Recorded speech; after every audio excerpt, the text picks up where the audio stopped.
I had accumulated daily fatigue and was just taking a brief nap when my husband came home and was furious at the sight of me. "Just a part-timer and you're napping? Get a hold of yourself." I didn't mean to, No housewife should sleep more than 3 hours. If you sleep a minute over, we're getting a divorce. He must have thought he'd won the argument, smirking at me. But I'm not a weak person who backs down from such things. I'll use his words against him and turn the situation around. My name is Rachel Williams, and I'm 28. After marriage, I quit my job to become a full-time housewife supporting my husband. My husband, Jack, is 32.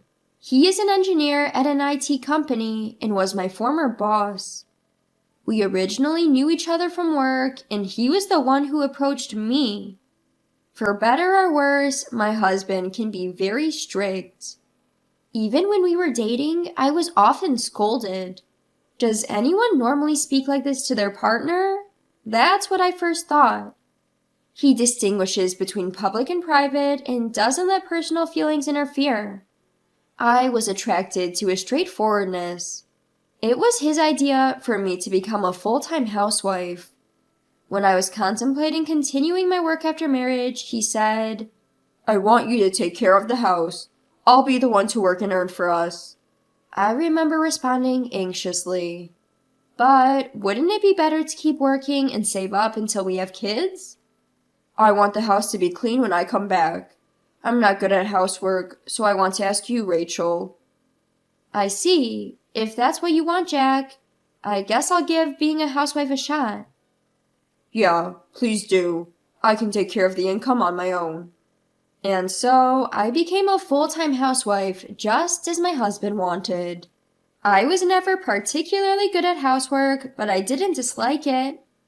After a year of marriage, I've come to realize something. Being a full-time housewife is surprisingly unbusy. Typically, the picture of a housewife is someone who's so consumed by chores that they barely have any time for themselves. But in reality, I'm done with all my housework by noon. Living in a single-story house might be a factor, as it's not as large as a 2-story home, thus less cleaning. Additionally, we don't have any kids, so it doesn't take that much time. Preparing meals is simple enough. Once I make breakfast and dinner for the both of us, I just whip up something quick for my lunch. Laundry isn't a daily task, which inevitably leaves me with free time. Another boring day. I sigh softly as I watch daytime TV. I could go out, but I don't have an income of my own, so shopping isn't exactly guilt-free. Meeting up with friends is difficult too, because everyone works during weekdays. On top of that, we live far from the town, out in the countryside. I would have preferred to live in an apartment near my workplace, but my husband Jack wanted our own home, so we ended up buying a newly built house in this remote rural area. It's fields as far as the eye can see, with the neighbors' houses quite far apart. Making new friends in such a place is next to impossible. Nonetheless, I have to remember that it was Jack who took out a mortgage to buy this house for us. As a full-time housewife, I'm not in a position to complain.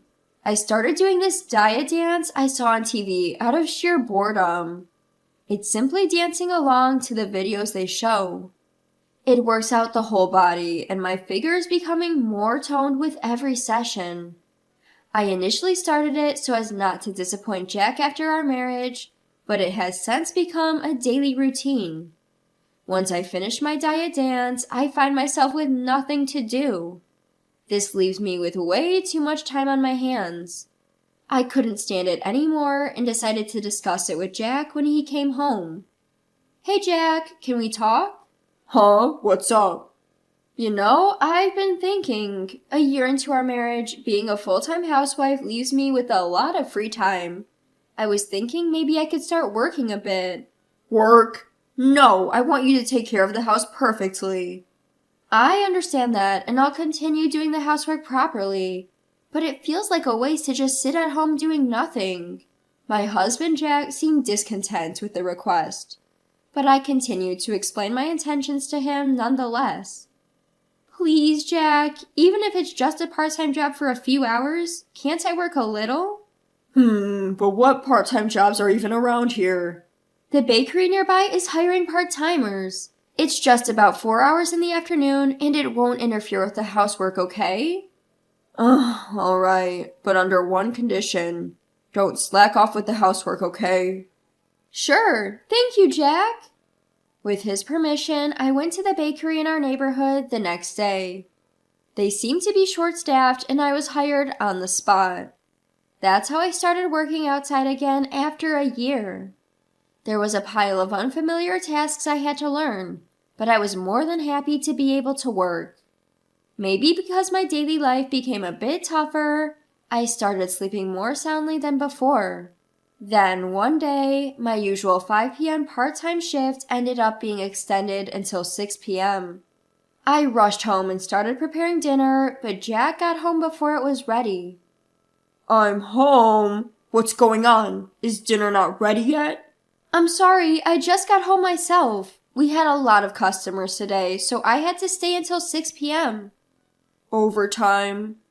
But it'll be ready soon. Jack, please have a seat and wait. Then, suddenly, I heard Jack's loud tisk. I stopped my hands in surprise and saw him glaring at me with a fierce expression. Jack? This is exactly why I told you to stay a housewife.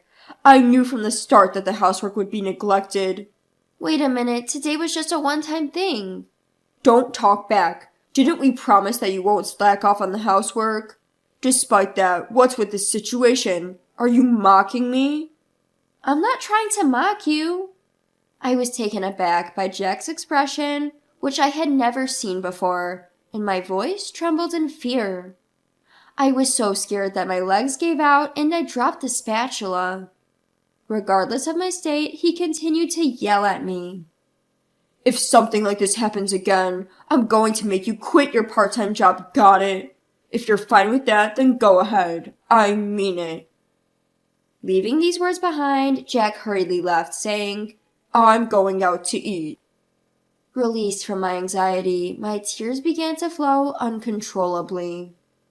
Why did he get so angry just because I was a bit late? It was just because work ran late today. I mulled over my actions, but I could not comprehend his anger.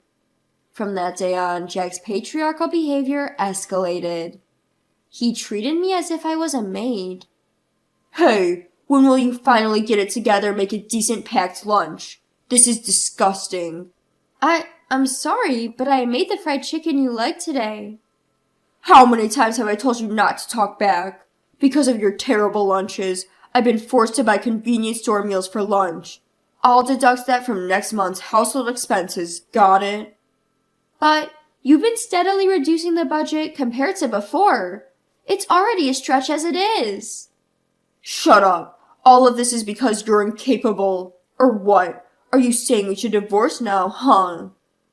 Jack pulled out a filled-out divorce form from his bag and thrust it in front of me. I had no choice but to apologize. I knelt there, begging for forgiveness until he was satisfied. I'm sorry. Living through this hell, the word divorce gradually started to flicker in my mind. But I was just a part-timer with no life skills. I could hardly muster the courage to take the step towards divorce. I gradually got used to waking up at 5 a.m. and quietly cleaned the house and prepared breakfast. I finished all the housework and dinner preparation in the morning, then headed to my part-time job in the afternoon. Those were my days. Of course, if you keep up with this routine, fatigue builds up. In my case, the emotional exhaustion was more severe than the physical.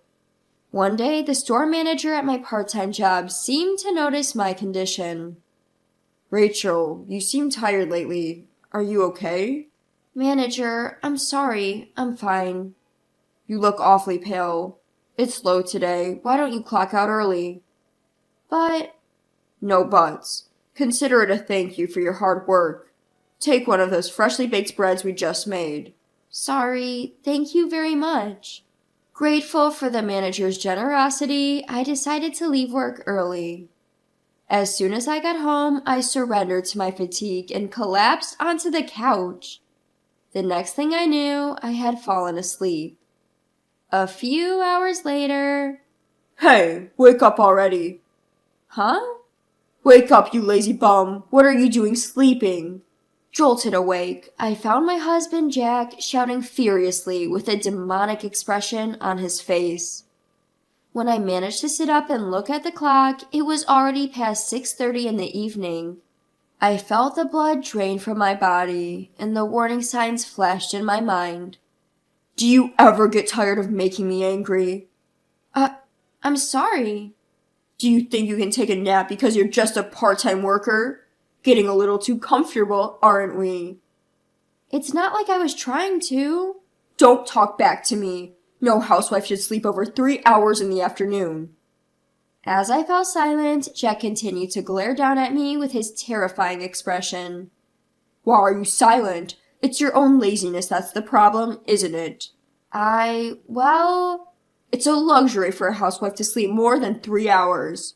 If you ever exceed a minute of those 3 hours, I'll divorce you in a heartbeat. Got it? Huh? It's not a huh. You're living a comfortable life because of me. So just shut up and listen. You're so useless. That's when it happened, when the frustration that had been building up inside me exploded. Why hadn't I realized this before? This life, I was only torturing myself. I am done being a slave. I'm going to end this life as quickly as possible. After the perfect revenge, of course. I whispered softly in front of him. I understand, but remember, no complaints no matter what happens, okay? Huh? What do you mean no matter what happens? At most, you'll probably collapse from lack of sleep. We'll see. Anyway, I'll stick to the 3-hour sleep rule, so don't worry. It'll be interesting to see how long you can keep this up. You'll probably end up divorced soon. My husband laughed smugly. But for me, divorce was already a done deal. Now the only thing left was to take my revenge on him. That was the only thing on my mind. When I woke up, it was 2 in the morning. Since I fell asleep at 11 p.m., it was exactly 3 hours of sleep. When I turned on the light in the bedroom, my soundly sleeping husband groaned and covered himself with a blanket. Ignoring him, I took out the vacuum cleaner and started cleaning the room. Surprised by the sound, my husband jumped up and yelled at me. Hey, what are you doing? Do you even know what time it is? Huh? It's just a bit past 2 a.m. Are you nuts? Why the hell are you vacuuming at this ungodly hour? Show some common sense. Muttering to himself, my husband covered himself with the blanket again. Once I made sure he had fallen back asleep, I headed to the living room next door. Turning on the TV as loudly as I could, I started playing a high-energy aerobics workout video. Dancing along with the video, I could hear loud stomping from the next room. A red-faced Jack was glaring at me. And once again, he yelled at me. You, don't mess around. I said it's too noisy. Oh, sorry. I'll lower the volume a bit. That's not the point. Your dancing noise is resonating and it's too loud. Just be quiet and sleep. Well, I can't do that because I already slept for 3 hours today. What? Anyway, it's disturbing the neighbors. Don't worry about it. After all, we live in the countryside and there aren't any houses around, are there? Haha. Huh? With a twisted expression, Jack looked at my beaming face. From that day on, I began to wake up at 2 a.m. every night to do all the housework. From 2 a.m., I ran the vacuum cleaner, the washing machine, and everything else. The spare time was for dancing exercises. Continuing this routine, Jack finally cried out a week later. I beg you, give me a break. I have an important meeting first thing in the morning. Huh? But I have to do the housework. Just sleep, please. But I've already slept for 3 hours. That's the rule, right? Oh, should I make some coffee to avoid getting sleepy? I'll start from grinding the beans in the mill. Wanna join? Please spare me. I beg you. I'm on my knees. For the first time, Jack bowed his head to me. Looking down at him, I coldly retorted, "Is that all you wanted to say?" Huh? You only bow your head for your own sake? Nothing else to say? No, I just want a good night's sleep for tomorrow's meeting. At his words, love froze from the bottom of my heart. He didn't think anything of the harsh words he had been saying to me? Huh? You want to sleep in? You push housework onto others and then tell them not to sleep more than 3 hours while you intend to sleep as much as you want? Don't be ridiculous. What do you think I've been feeling all this time living like this? You who can't even understand people's feelings have no right to marry and support someone. Hey, calm down. I didn't mean to. You've said it before, haven't you? Don't make excuses. I'll throw those words right back at you. Instead of making excuses, how about just saying, "I'm sorry. I'm completely fed up with you. You're such a jerk, I'll divorce you." I pulled out the divorce papers from his bag and filled them out on the spot. The next morning, I submitted the divorce papers at the city hall and packed my things to return to my parents' home. And so, I put an end to my relationship with my dominating husband. Afterwards, Jack's life was completely changed by my absence. The house turned into a mess, and even his suits for work became disheveled. He began eating out for every meal and soon fell ill. He started going to work looking worse every day, and people at work began distancing themselves from him. Hey, did you hear that Jack got dumped by his wife? That's plausible. Jack is harsh to others, but super lenient with himself. And not very competent either. Whispered gossip began to spread, and it became increasingly uncomfortable for him at work. I heard he's been absent without permission a lot lately. If things keep going this way, it'll only be a matter of time before he gets fired. As for me, I'm now commuting from my parents' house to the bakery. When I told the manager about my divorce, he asked me to work full-time. The salary is good, so I plan to continue working there for a while. I will live my life to the fullest from here on out.